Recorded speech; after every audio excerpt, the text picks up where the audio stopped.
On this week's episode, more mutants and Comic-Con.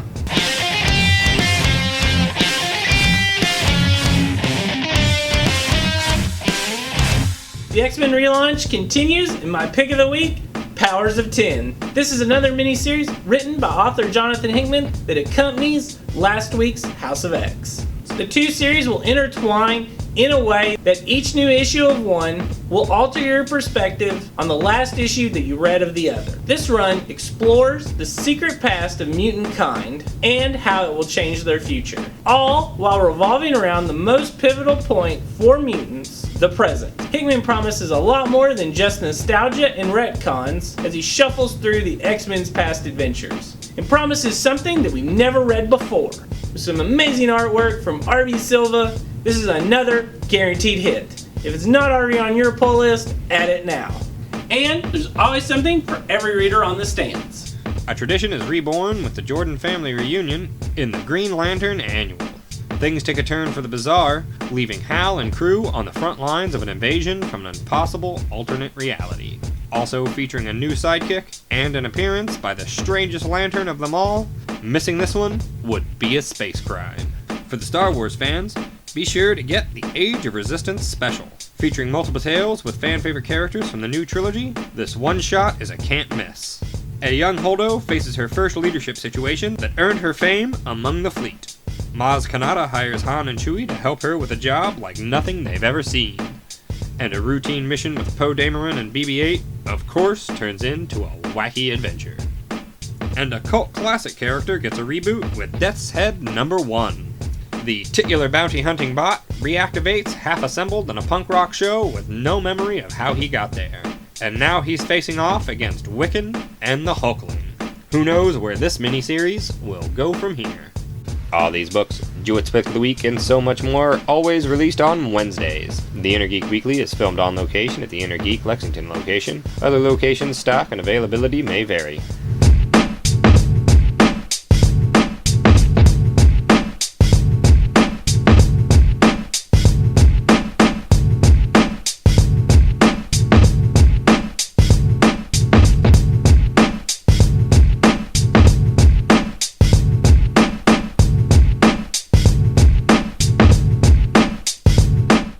It's been a week since San Diego Comic-Con ended and the hype train is at full steam. Obviously there's too much at a con this big to cover it all, so I just want to highlight a few things that are just relevant to our own show.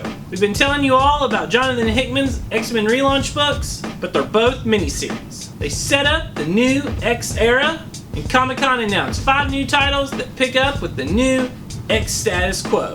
The main books seem to be X-Man and X-Force, which will fill their usual roles as the primary superhero team and the covert Black Ops wing. We're also getting a New Mutants book and the return of the more fantasy-leaning Excalibur, which looks like we'll have Betsy Braddock taking over for a new incarnation of Captain Britain and will feature a lot of Otherworld. We don't know a lot about these books yet, but we have some all-new titles as well.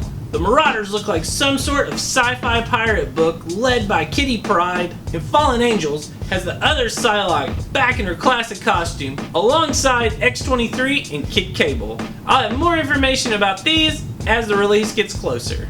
DC's big reveal was for their Infected storyline, spinning out of the Batman Who Laughs miniseries. This plot for the Batman Superman book has 6 heroes secretly infected with the Joker serum from another dimension. Batman and Superman are working together, but with Batman Who Laughs plan already in play, they can't trust their friends. Any one of them could be an evil pawn. For the movie and TV fans, there was a ton of huge news, but the biggest surprise was Natalie Portman returning for the 4th Thor movie. She'll be picking up the hammer to become Mighty Thor, as inspired by the seminal Jason Aaron run. We have trade paperbacks on hand. If you missed this story, you should check it out. It was really great. I've got to wrap this up for time, but you know I'm a big Legends collector, and there were a ton of great announcements on those. You know that we'll get them all in the shop when they come out, but personally, I'm really stoked for the Wolverine with the bone claws and the new Jean Grey figure. I will definitely be adding those to my collection. If there's any other Legends or any other toys that were announced that you were really wanting, just let me know. Thanks for watching, remember to like this video, and I'll see you on Wednesday.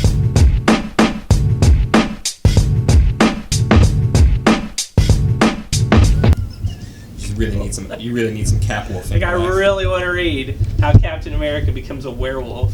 Like, what a weird story to do. Forward a little bit forward for me. Like, we're going to take a year of the book and we're going to make Cap a werewolf. And everybody was like, yeah, cool.